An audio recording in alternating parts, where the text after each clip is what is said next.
back to my YouTube channel. My name is Madichi. If you're seeing my face for the very first time, welcome. It's so good to be here again. You guys know I love to sit down while you're on the other side watching me. You get the vibe? Anyway guys, I'm so excited. I have a special guest on my channel again for the second time. Mr. Wilson, my darling husband, is here again. Thank you so much, guys. Thank you for the love. Thank you. Yes, thank you so much for the love on our previous video. Thank you, guys. We appreciate it all. Yeah. Thank you, guys. Thank you. If you watched our last video, you would know that our last video, or the one that I featured my husband, you would know we spoke about our anniversary coming in a few days time. So at the time we're filming this is actually a day after our anniversary, but we don't know when this video is going to come up. But yeah, so today we're going to be talking about something very interesting. Maybe tell them what we're talking about. Okay, basically what we've learned in the last 365 days. 365 days. We've been married for 365 days. So sorry. Yeah, so we're going to be talking about what we've learned in the last 1 year. So if you're interested in this video, keep on watching.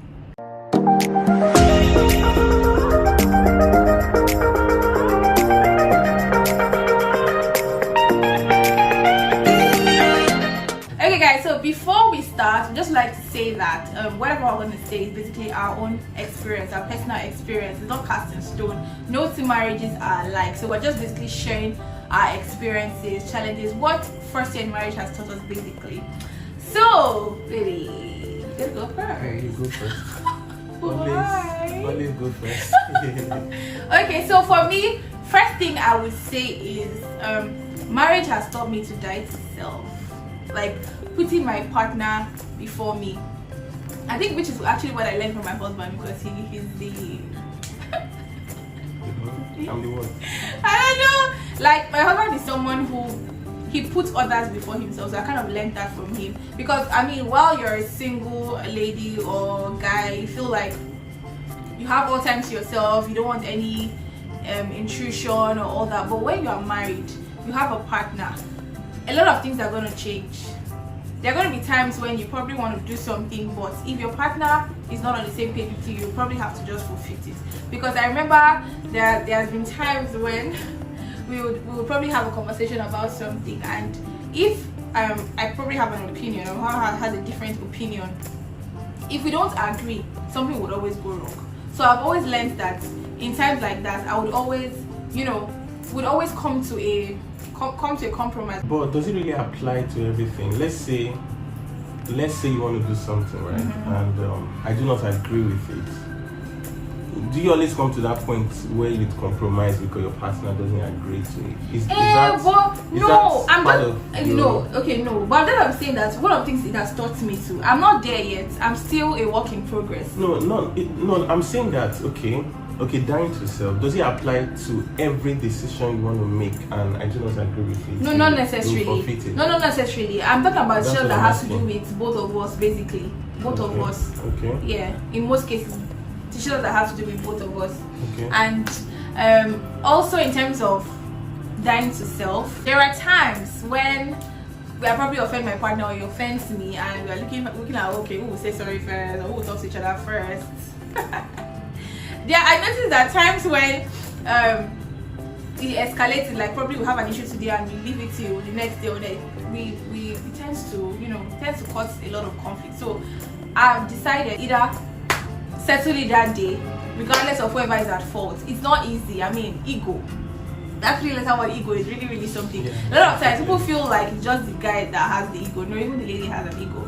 So that's actually one of the things I've learned in terms of dying to self, cutting down on ego, and also putting my partner before me. Alright, that's interesting. Okay, from me, well, first of all, before I go on, she has already said that this is a personal experience, right? But for me, I want to say that some of the things I'll be saying are things that will relate to people who share similar personality as myself. You can really relate to some of the things I will say here, right? Okay, the first thing I would say, my experience hasn't really been long, but the first thing I would say is I've learned never to say never. never say never. Never. Okay, what does that mean? As a single guy, I had my own principles. I had my own values. Like, I can't do this.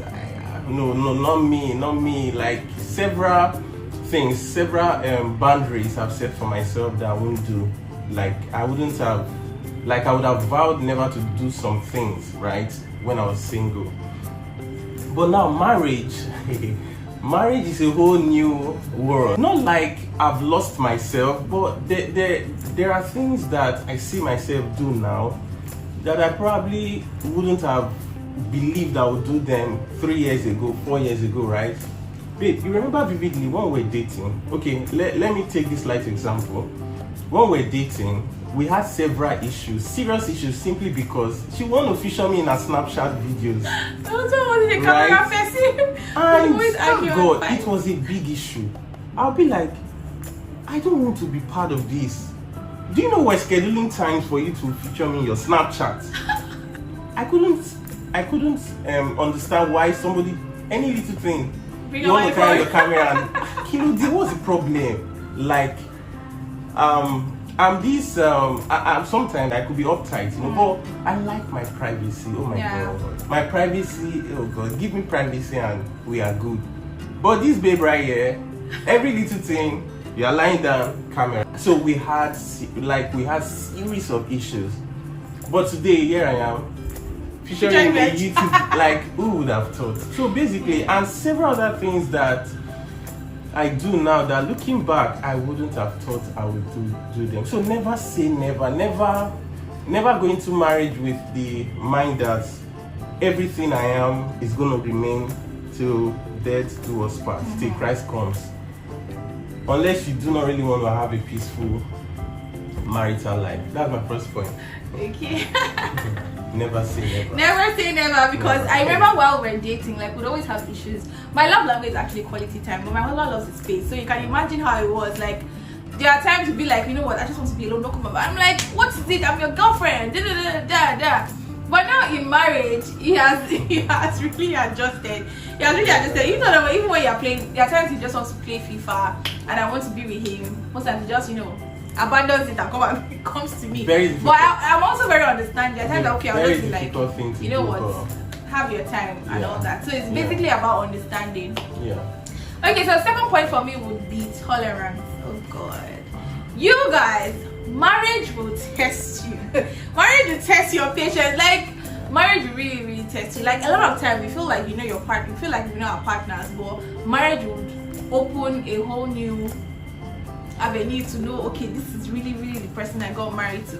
Because we're two different people from two different backgrounds, right? What I like might not necessarily be what he likes, especially as regards our day-to-day activities. Basically, while we're dating, we had issues in terms of like not agreeing. We because my husband is I don't know, like he's very different from me. I'm all okay, entertainment, all this, I'm very chilled and what's it called? Calculative. One is principled. Like, if it's not important, he doesn't want to. 1 + 1 is 2. He's not interested.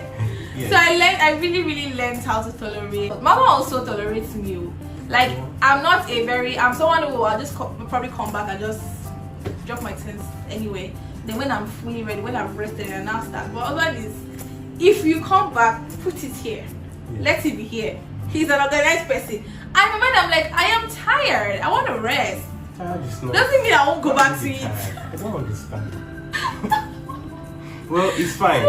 It's fine. So, I'm learning. So he really tolerated me then during the early stage of our marriage. But of course, I've adapted now. But he also understands that, you know what, see, when I'm tired and all of that. Yeah. We're all work in progress, basically. Yeah. We are not coming here to tell you that it's all rosy. Marriage is not. Even till this minute, it's not. Yes. It's not very rosy. We quarrel a lot. Before we even anything. We all have our weaknesses, right? So it will always play out. Okay, that leads me to my second point. What I've learned in this 1 year of marriage is that marriage is an amplifier.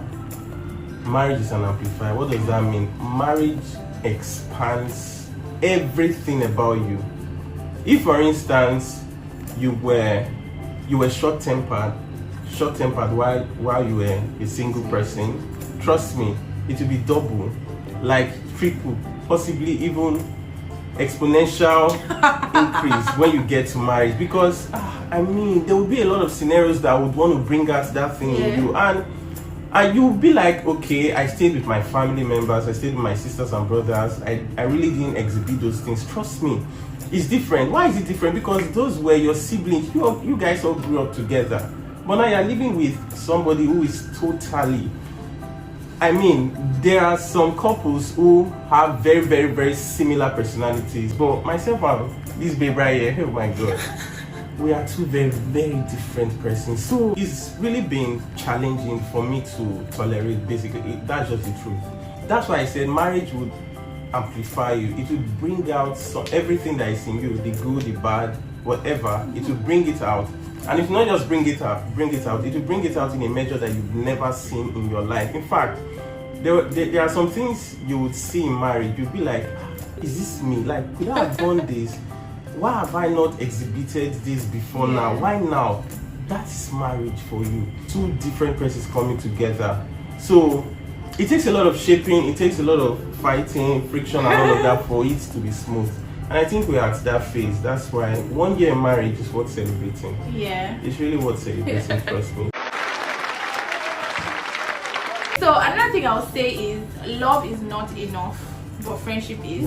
I don't know how to explain that, but love is not enough. A lot of times we feel like, oh, I love this person, I love this person. It doesn't necessarily mean you can actually live with this person, because there are times you don't just feel, I don't know if you don't feel love for your partner, because I mean, both of you leave the house every day to go and hustle, then come back and I love you, but not necessarily what you want to hear at that point. But I feel like one of the things that really kept us is our friendship. My husband and I are like best pals, best friends. Like we can literally talk about every and anything. So it's not a case of, oh, as much as yes, I might not feel love at that moment, but when it comes to us sharing, okay, how was your day and all of that, we're always ready to listen to each other. Like our friendship, our bond is really, really strong. Yeah, and in addition to friendship, I must say this is very, very important. In addition to friendship, we have our personal lives. Yeah. We have our personal life. In fact, most times that's the center of our conversation, our personal life, our independent lives, independent of each other. She's a she's a media personality, presenter and all of that, voiceover artist. Me, I'm a career person. I have my own field I'm practicing, right? So we have something going for us, right? I have a role to play in her life. She also has a role to play in my life, right? So most of our conversation is not, maybe I love you, it's not those romantic feelings. Once in a while it comes in, right? Yeah, sure, but definitely. Most times our conversation centers on projects, things we want to do, job want to take on, finances, right? Video want to shoot for a particular brand. A lot of time. So that's what really keeps us. That's what keeps us going. And the fact that, like she said, we are friends and we can talk about anything, we can share and discuss. Yeah. What for those people who actually don't have that thing? Like, I mean, you're probably dating somebody and you're not seeing that thing yet. See, you have to bring out something in that person. Because that's actually what to keep. That's the only. I mean, if you guys don't have activities together, after 6 months, 1 year, it becomes you will not have anything to hold on to. Babe, can you remember the last time we talked about how much I love you, those things? We really discuss those things, right? But when there is a new job to take on, when there is a new video to shoot, when there is I need to update her CV, like there's something she needs to do, there's something she needs to upload for me to download to. Every day it goes like that, babe. That's basically so it's very important that somebody has whatever. It could be business, but whatever you are doing, let it be something you are doing independent of your partner. Yeah, that's why you see two people come together, man. They're so in love, and when they get married, after like 6 months, it's over. When there's really nothing substantial to hold on to, because love, you're not gonna wake up and say I love you every day. You're not. So yes, at this point, it's no longer feeling for me, right? I know I love my wife, of course she's the one I'm married and I to. love my husband. But at this point, love for us is, we know we love each other. It's a thing of the heart. But something keeps us going. Something keeps us going, basically. And that is what we're even doing in this video, right? Something just keeps us going. Yeah. I'm sounding like a motivational speaker. Okay, I think both of us are going to talk about this part. Which is the importance of sex. Really? Because I mean, Understand. you know now, like there's not every time I want to have sex that you probably want to have sex. Like, but that aspect of compromising, understanding that it's actually very important. It's not about how you feel at that moment. If your partner wants it and you don't want it, you'd have to. Yeah. It is really, really important. Yeah, it is. It is. But it's more difficult for, I don't know, for ladies, but for guys, Sex it's is more very- difficult for us to understand. Sometimes you tell me a woman's body cycle, blah blah blah. Me, I don't understand. Whenever I want it, I'll feel like, Baba, the Bible says that you should not deny your partner your body, right? Like even if you are going on a retreat, it should be for a short while so that you guys can come together. Like, it takes a lot of adaptation. It takes a lot of time. effort. Even if sometimes you don't feel it, like you say, you can compromise and just. Some people will be watching and be like, it's not sex. Marriage is different though. Because in marriage, there's a lot of things taking your time, and like you guys are, but being intentional about it. I think why for single guys, why I feel sex is a thing for them is because they do not stay together. Yeah, they do not stay together. Someone comes to you today, the next time you're seeing the person is 2 weeks time. Yeah. So there's that energy, that thing. But when you're living with someone for 1 month, every day. Don't you have a life on your own, of your own rather? So yeah. Okay, guys. So these are basically the things we've experienced. Of course, we've experienced much more, but these are like the basic things that we've learned in marriage, we've adapted in marriage, and has kept us thus far in this 1 year of marriage. First year of marriage was amazing. We believe that second year of marriage will be awesome. God willing. Yes, God willing. Yeah. Do you have any last things to say? Any last words? Yeah, basically that's it. But I will always say, please have something you do, like have a life. My husband is your here. own. Because if you don't, like I said, for people with my kind of personality, it will be a challenge for you because you're not giving us anything to work with, right? Yeah. So just discover something you like, whatever it is, so that when you have somebody who's very supportive, somebody who cares about your future and all of that, it will be easy for them to work together with you. Two is always better than one. Yeah. That's the truth. Thank you so much, KC. Thank you. Yeah, my other name is Casey. I'm sure a lot of people were saying Kingsley. His name is Casey. I had to call him Kingsley, but I had to just put it out there in our last video. By the way, if you've not seen our last video, why haven't you seen it? Go and see it. I'm going to link it somewhere. We'll link it somewhere up here. Yeah. Alright guys, please don't forget to subscribe, like, comment. Guys, if you have any experiences or you have any questions you'd like us to ask, my husband and I will be in the comment section to attend to that.